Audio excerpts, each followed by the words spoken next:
बिहार, उत्तर प्रदेश, महाराष्ट्र, गुजरात के लोगों ने जमीन नहीं दिया है। जमीन केवल झारखंड के लोगों ने दिया है।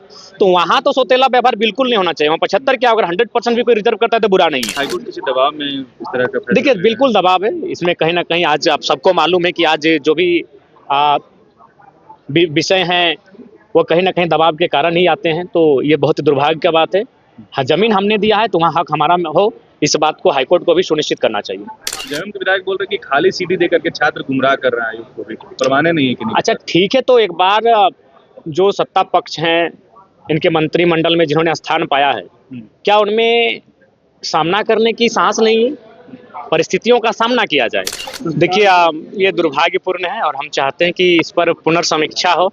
इसलिए हो क्योंकि निजी क्षेत्र की जब हम बात करते हैं तो निजी क्षेत्र में एक सवाल आता है कि निजी क्षेत्र का मतलब क्या होता है। निजी क्षेत्र का मतलब होता है उद्योग, निजी क्षेत्र का मतलब होता है प्लांट, निजी क्षेत्र का मतलब होता है किसी जमीन पर कोई कल कारखाना स्थापित हो।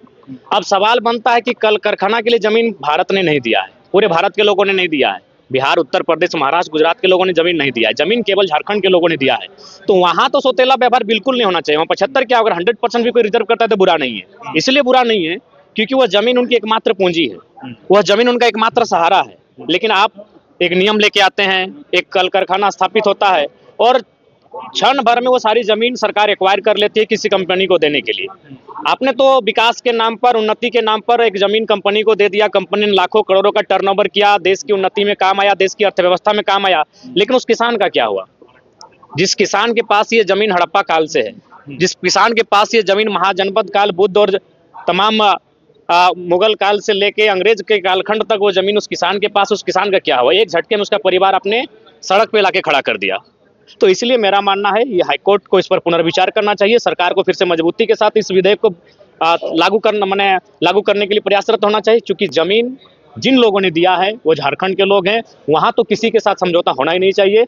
वहां 75 क्या, अगर कोई 100% भी आरक्षण लेके आता है तो मैं उसका पक्षधर हूँ। जयराम जी, क्या हाईकोर्ट किसी दबाव में इस तरह का फैसला? देखिए, बिल्कुल दबाव है इसमें, कहीं ना कहीं आज आप सबको मालूम है कि आज जो भी विषय हैं वो कहीं ना कहीं दबाव के कारण ही आते हैं। तो ये बहुत दुर्भाग्य की बात है। हाँ, जमीन हमने दिया है तो वहाँ हक हमारा हो, इस बात को हाईकोर्ट को भी सुनिश्चित करना चाहिए।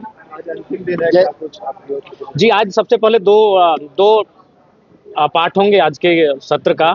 पहला होगा राज्यपाल महोदय का जो अभिभाषण हुआ है, उसके संदर्भ में अपना पक्ष विपक्ष लोग प्रस्तुत करेंगे।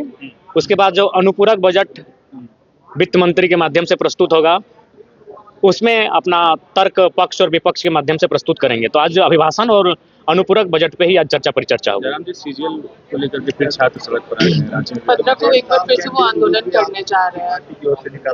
जी, हम लोग छात्रों के साथ, मैंने पहले कहा, सदन के अंदर भी खड़े हैं और सदन के बाहर भी खड़े हैं।